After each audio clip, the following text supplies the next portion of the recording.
Good morning, good afternoon, good evening. जब भी आप मेरा ये वीडियो देख रहे हो तो बच्चे, आज मैं आपको जो केंद्रीय प्रवृत्ति का एक अन्य माप, जिसको वोहिस्टिक या बहुलक बोलते हैं, जिसको इंग्लिश के अंदर मोड बोलते हैं, कि गणना कैसे करनी है, इसकी डेफिनेशन क्या है, इसके बारे में आज हम पढ़ेंगे। आपको पता कि केंद्रीय प्रवृत्ति के there are 3 measures of central tendency. First में वी हैव स्टडीड, दूसरा माध्यिका मीडियन, और तीसरा जो हमारा ये बहुलक है, इसकी स्टडी आज हम करेंगे। तो बच्चे, सबसे पहले हिंदी के अंदर इसकी डेफिनेशन जानेंगे कि what is the definition of mode in Hindi. उसके बाद इंग्लिश के अंदर ये केंद्रीय प्रवृत्ति का एक अन्य महत्वपूर्ण माप है।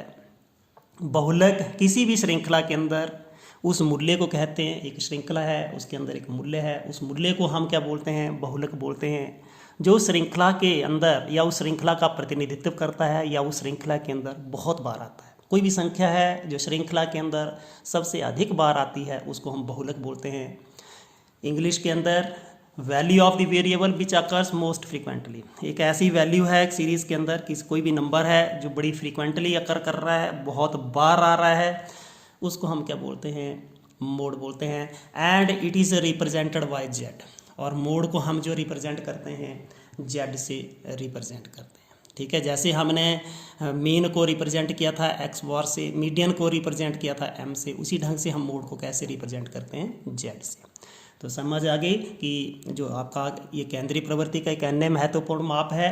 This is also one of the important measure of central tendency. The mode may be regarded as the most typical of the series of a value, या और हम दूसरी भाषा में बोल सकते हैं वैल्यू, यहाँ पे value of the variable which occurs most frequently in the distribution. एक डिस्ट्रीब्यूशन के अंदर मोस्ट फ्रीक्वेंटली अकर कर रही है, बहुत बार जो भी वैल्यू आ रही है, उसको हम क्या बोलते हैं? बहुलक बोलते हैं। ठीक है, अब हमारी बहुलक की गणना करनी है। बहुत ईजी है ये। हमारी 3 टाइप की सीरीज होती है। व्यक्तिगत श्रृंखला, जिसको इंडिविजुअल सीरीज़ बोलते हैं। दूसरी खंडित विभक्त श्रृंखला, जिसको डिस्क्रीट सीरीज़ बोलते हैं, फ्रीक्वेंसी एरे सीरीज़ बोलते हैं। और तीसरी जो हमारी श्रृंखला होती है आवर्ती वितरण श्रृंखला, frequency distribution series, continuous series. इन तीनों सीरीज़ के अंदर हमने बहुलक की गणना करनी है। कैसे करेंगे? बहुत आसान है। सबसे पहले व्यक्तिगत श्रृंखला में बहुलक की गणना, calculation of mode in case of individual series. जैसे आपकी इंडिविजुअल सीरीज़ के अंदर एक सीरीज़ दी हुई है, मैं उस सीरीज़ को लिख रहा हूँ 22, 24, 17, 18, फिर 17, फिर 19 आ रहा है, फिर 18, 21, 20, 21, फिर 20, फिर 23, फिर 22, फिर 22, फिर 22। ये आपकी सीरीज़ आ गई, एक सीरीज़ बन रही है। नंबर हैं, बहुत सारे नंबर्स हैं इसके अंदर, एक सीरीज़ है आपकी। आपने सबसे पहले जब भी बहुलक निकालना है, when you have to calculate the mode, सबसे पहले आपने इसको असेंडिंग ऑर्डर में करना है। Make it in the ascending order, बढ़ते हुए क्रम में लिखना। सबसे छोटी हमें संख्या जो दिख रही है इधर, देखने से लग रहा है, देखिए 17, 17, 17, तो यहाँ पे मैं 17 लिख रहा हूँ। 17 कितने टाइम्स है? 1, 2 टाइम्स है, मैंने इनको 17, 17 लिख दिया। उसके बाद 18 देखिए, 18, 1, 2, ये 2 बार 18 आ रहा है। फिर उसके बाद 19 देखिए, 1, 19 हमारा सिर्फ 1 बार आ रहा है। फिर 20, 21 2 बार आ रहा है, ये 20, 1 या 2, मैं लिख रहा हूँ 1 या 2। फिर 21, 1, 2 बार 21 आ रहा है। 22 कितनी बार आ रहा है? 1, 2, 3 और 4 बार 22 आ रहा है। ये 22, 2, 3 और ये 4 बार 22 आ रहा है। 23 एक ही बार आ रहा है, और 24 भी एक बार आ रहा है। ठीक है, विद्यार्थी कितने? 2, 3, 4, 5, 6, 7, 8, 9, 10, 11, 12, 13, 14, 15। ये 15 स्टूडेंट्स हैं और उनकी आयु जो ये दी हुई है। और हमने सबसे पहले क्या कर लिया? इसको असेंडिंग ऑर्डर में कर लिया, हमने बढ़ते हुए क्रम के अंदर डाल लिया। जब भी आप इसका इंस्पेक्शन करेंगे, निरीक्षण करेंगे, तो आपको दिखेगा 17 2 बार, 18 2 बार, 19 1 बार है, 20 2 बार है, 21 2 बार है, 22 यहाँ पे 4 बार है, 23 और 24। तो यहाँ पे 22 एक ऐसी संख्या है, 22 या 22 is a variable in this distribution, in this series which occurs most frequently. ये सबसे अधिक बार जो आपका 22 आ रहा है, इसलिए हम लिखेंगे z इज इक्वल टू 22। क्यों लिखेंगे? साथ में हम आंसर लिखेंगे this occurs most frequently in the series. ये हमारी सीरीज में सबसे अधिक बार आ रहा है, इसलिए हमारा बहुलक कितना हो गया 22। बिल्कुल आसान है, जो भी संख्या सबसे अधिक बार आती है उसको हम क्या बोलते हैं? बहुलक, दैट इज कॉल्ड मोड। अब हमारी जो दूसरी श्रृंखला है, दूसरी श्रृंखला खंडी श्रृंखला के अंदर, जो भी आपकी खंडी श्रृंखला है, खंडी श्रृंखला के अंदर आपने बहुलक की गणना कैसे करनी है? बहुत आसान है। खंडी श्रृंखला के अंदर बहुलक एक मैंने यहाँ पे पहले calculation of mode in discrete series पहले ही मैंने लिख के रखा हुआ है। ये आपका x है और ये f है, उसकी फ्रीक्वेंसीज है कि वो कितनी बार आ रहा है। 110 2 बार आ रहा है, 120 4 बार आ रहा है, 130 8 बार आ रहा है, 140 10, 150 5 बार और 160 कितनी बार है? 4 बार। जब भी आप इसकी इंस्पेक्शन करेंगे, when you will inspect this series, तो आप देखेंगे, निरीक्षण करेंगे तो आपको लगेगा कि 140 की आवृत्ति सबसे अधिक है। जो हमारी संख्या 140 है उसकी आवृत्ति सबसे अधिक बार है, वो 10 बार है। इसलिए हम बोल सकते हैं कि इस सीरीज़ का, ये जो आपकी सीरीज़ है, कौन सी सीरीज़ है? खंडित, जिसको बोल सकते हैं डिस्क्रीट सीरीज। इसके अंदर z की वैल्यू कौन सी आ जाएगी? 140, क्योंकि ये सबसे अधिक बार 10 बार आता है। ये 10 नहीं लिखना, ये फ्रीक्वेंसी है, लेकिन हमारा बहुलक कितना हो जाएगा? 140, क्योंकि 140 कितनी बार आ रहा है? 10 टाइम्स आ रहा है। अब हमारा जो नेक्स्ट है, आवर्ती वितरण श्रृंखला में बहुलक की गणना, calculation of mode, calculation of mode in frequency distribution series, frequency distribution series. एक फ्रीक्वेंसी डिस्ट्रीब्यूशन सीरीज के अंदर, आवर्ती वितरण श्रृंखला के अंदर आपने बहुलक की गणना कैसे करनी है? बहुत आसान है, ठीक है। सबसे पहले आपका ये इंटरवल दिया है, इसको क्लास इंटरवल बोलते हैं, वर्ग अंतराल बोलते हैं, इनकी फ्रीक्वेंसीज दी हुई है। फ्रीक्वेंसी अब आपने देखने की सबसे अधिक फ्रीक्वेंसी किसकी है? ये सबसे अधिक फ्रीक्वेंसी इस वर्ग अंतराल की है। हम बोलेंगे कि हमारा जो बहुलक है वो इसी ही वर्ग अंतराल में, कौन से वर्ग अंतराल के अंदर है? 20 और 30 के बीच में। अब इसका आपने सिर्फ फॉर्मूला याद रखना है। फॉर्मूला क्या होता है? z is equal to L plus F1 minus F0 बटा 2F1 F0 minus F2 multiply by H। ठीक है, ऐसे आपने इसको याद रखना है। अब इसके अंदर देखिए L क्या है? L आपके 20 है। L कितने हैं आपके? 20। इसको जिसकी फ्रीक्वेंसी सबसे ज़्यादा होती है उसको F1, पहला नंबर, उसका नाम क्या होगा? पहला। इसके पीछे कौन सी होती है? 1 के पीछे कौन होता है? 0, और 1 के आगे कितना होता है? 2। सबसे पहले आपने इसको अरेंज करना है कैसे? जिसकी फ्रीक्वेंसी सबसे ज़्यादा उसको 1, मतलब फर्स्ट नंबर पे वो है, उसके पीछे 0, उसके पीछे, उसके आगे 2, 0 1 2। अब इसके अंदर हमने सिर्फ वैल्यू को पुट करना है। L कितने हैं आपके? 20। F1 कितना है आपका? 7 माइनस F0 कितना है? 5।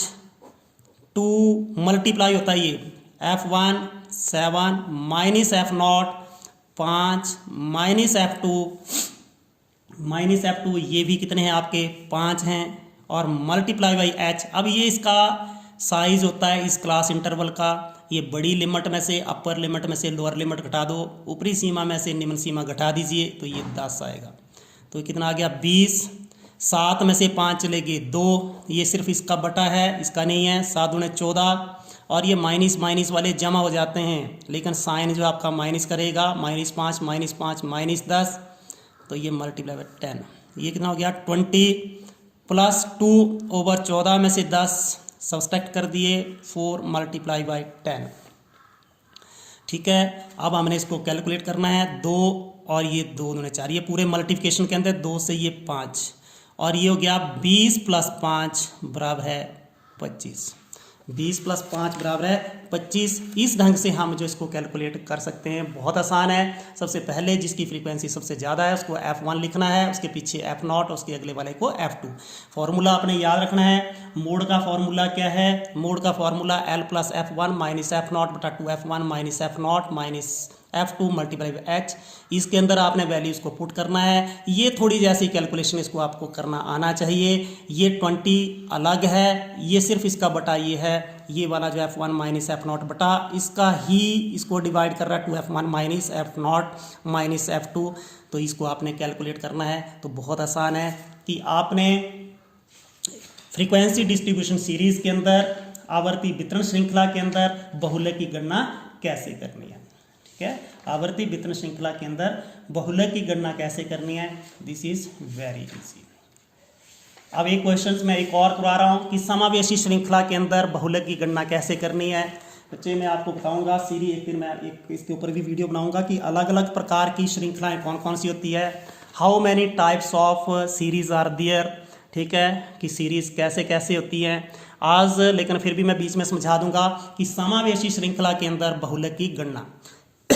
समावेशी श्रृंखला, जैसे मैं आपको यहाँ पे एक श्रृंखला लिख रहा हूँ x और ये y लिख रहा हूँ, ये 10 से 19 और इसकी फ्रीक्वेंसी कितनी है 10, फिर 20 से 29 इसकी फ्रीक्वेंसी 12, फिर 30 से 39 इसकी फ्रीक्वेंसी 18, फिर 40 से 49 इसकी फ्रीक्वेंसी 30 और 50 से 59 59 और इसकी फ्रीक्वेंसी 16, 60 से 69 और इसकी फ्रीक्वेंसी 6 और 70 से 79 इसकी फ्रीक्वेंसी 8। अब ऐसे देखने से लग रहा है, देखिए 10 से 19 तो इसकी फ्रीक्वेंसी यहाँ पे ब्रेक आ रही है, होना चाहिए 19 से, जैसे 10 से 20 होता, 20 से 30 होता तो लगता है। यहाँ पे देखिए 10 से 19, ये 20 से 29। इसका मतलब ये है कि इसको समावेशी श्रृंखला क्यों बोलते हैं, this is called inclusive series, exclusive नहीं है, दिस इज इनक्लूसिव। इसका मतलब जो 29 वैल्यू वाली कोई भी संख्या वो इसी के अंदर शामिल है। किसी जो हम बोल सकते हैं किसी चीज़ का मान, किसी चीज़ की वैल्यू 29 है, किसी के मार्क्स 19 हैं तो वो इसके अंदर शामिल है, 29 हैं तो इसके अंदर शामिल है, 39 हैं तो इसके अंदर शामिल है, 49 वाले नंबर भी इसके अंदर शामिल हैं, वो इसी उसके अंदर, ये जो 59 वाले भी, 69 वाले भी और 79 वाले भी। लेकिन बच्चे हम इस टाइप की श्रृंखला जो भी है उसकी बहुलक की गणना नहीं कर सकते हैं। सबसे पहले हमने इसको किस में कन्वर्ट करना है, एक्सक्लूसिव सीरीज़ में कन्वर्ट करना है। एक्सक्लूसिव सीरीज़ के अंदर जिसको हम बोलते हैं अपवर्जी श्रृंखला, उसके अंदर इसको हमने कन्वर्ट करना है, उसके अंदर बदलना है, उसके बाद ही हम बहुलक की गणना कर सकते हैं। कैसे करेंगे अब मैं बता रहा हूँ, आपने ध्यानपूर्वक देखना है। ये x, ये लिख रहा हूँ मैं जो भी x है, और ये y। अब आपने क्या करना है, ये लोअर लिमिट और ये अपर लिमिट। लोअर लिमिट में से आपने क्या करना है, जो भी लोअर लिमिट है उसमें से 0.5 घटा देना है। 0.5 घटाएंगे, 10 में से 0.5, 10 में से जब भी देखिए ये ऐसे लिख सकते हैं 0.5 घटाएंगे तो कितना आएगा 9.5। ठीक है, तो ये बन जाएगा हमारा 9.5 से, और ये अगले वाला इसमें से 0.5 ऐड करने हैं 19.5। और इसकी हमने फ्रीक्वेंसी, ये हम लिख रहे हैं फ्रीक्वेंसी लिख ली हमने, ये फ्रीक्वेंसी है नॉट बाई, फ्रीक्वेंसी कितनी है आपकी 10। ठीक है, उसी ढंग से यहाँ पे 19.5, अब देखो वैसे बन रहा है 19.5 से लेकर के 29.5 और इसकी फ्रीक्वेंसी कितनी हो जाएगी 12। फिर अगले वाला देखिए 29.5 से लेकर के कितना हो जाएगा 39.5, ये फ्रीक्वेंसीज 18। फिर 39.5 से लेकर 49.5 इसकी फ्रीक्वेंसी 30। फिर 49.5 से लेकर 59.5 इसकी फ्रीक्वेंसी 16। फिर अगला 59.5 से लेकर 69.5 फ्रीक्वेंसी 6। फिर उसके बाद 69.5 से लेकर 79.5 फ्रीक्वेंसी 8। तो आपने क्या कर दिया, सबसे पहले क्या कर दिया, ये जो श्रृंखला थी वो इंक्लूसिव थी, इसको एक्सक्लूसिव में कन्वर्ट कर दिया। मतलब समावेशी से आपने अपवर्जी श्रृंखला के अंदर इसको बदल दिया। ठीक है। वो कैसे करते हैं, जो हमारी लोअर लिमिट है, जो निम्न सीमा है, उसमें से 0.5 घटाने हैं और ऊपरी सीमा में से 0.5 ऐड करने हैं। ठीक है। जैसे आपने यहाँ पे देखिए 10 में से 0.5 घटाए तो 9.5 और अगले बार 19.5, फिर आगे आसान हो जाता है, बिल्कुल उसी सीक्वेंस में लिखे 19.5 से 29, 29.5 से 39.5, 39 से 49.5, 49.5 से 59.5, 59.5 से 69.5, 69.5 से 79.5। अब यहाँ पे देखिए सबसे ज़्यादा फ्रीक्वेंसी किसकी आ रही है, इसकी।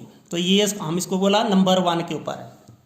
इसके पीछे वाला ये आपका 0, इसके पीछे कौन आता है 0, और इसके नंबर 2, 0 1 2, 0 1 2। ठीक है। अब आपने वही फॉर्मूला लगाना है। कैसे, इधर मैं इसी के साथ रफ काम कर रहा हूँ। Z इज इक्वल टू हम लिखेंगे L plus F1 F0 2F1 F0 F2 और मल्टीप्लाई बाई H, या I भी लिखते हैं कई बुक्स के अंदर, H लिखिए I लिखिए, जैसे कन्वीनियंट आपको लगता है वैसे कर लीजिए। L कितना है, लोअर लिमिट देखिए ये L है, L आपका 39.5। F1 कितने हैं, वैल्यूज़ भरनी है सिर्फ, F0 18 और 2 मल्टीप्लाई बाई F1, ये मल्टीप्लिकेशन में होता है, 2F1 ये 30 माइनस ये आपके 18 माइनस F2 कितने हैं आपके 16 मल्टीप्लाई बाई H। इसको देखिए 49.5 में से, ये देखिए 49.5 में से हमने कितने घटाने हैं 39.5, 0 0, ये कितना आ रहे हैं आपके 10। ठीक है। तो यहाँ पे साइज़ कितना है 10। अब आपने इसको कैलकुलेट करना है, ये हो गया 39.5 प्लस 30 में से 18 चले गए आपके 12, तो ये कितना हो गया 60। ये दोनों माइनस के हैं, दोनों माइनस के ऐड हो जाएंगे, 8 और 6 14, 2 एक 2 और 1 3 मल्टीप्लाई बाई 10, ये हो गया आपका 39.5। 12 60 में से 34 चले जाएंगे 6, 5 में 3 के 2, ये आपके 26 आ रहे हैं मल्टीप्लाई बाई 10, तो ये बन गया आपका 39.5 प्लस यहाँ पे थोड़ा सा हम इसको काट सकते हैं, ये 5 और ये 13, ये 12 5 कितने हो गए 60 बटा आपके आगे 13, और इसका आपने एलसीएम लेना है। एलसीएम कितना आएगा 13, 13 से 1 को डिवाइड करके 13 से इसको मल्टीप्लाई करना। अब आपने जो भी मल्टीप्लाई करके आएगा वो लिखना आपने, कितना आएगा देखिए 39.5 को 13 से मल्टीप्लाई करना है हमने,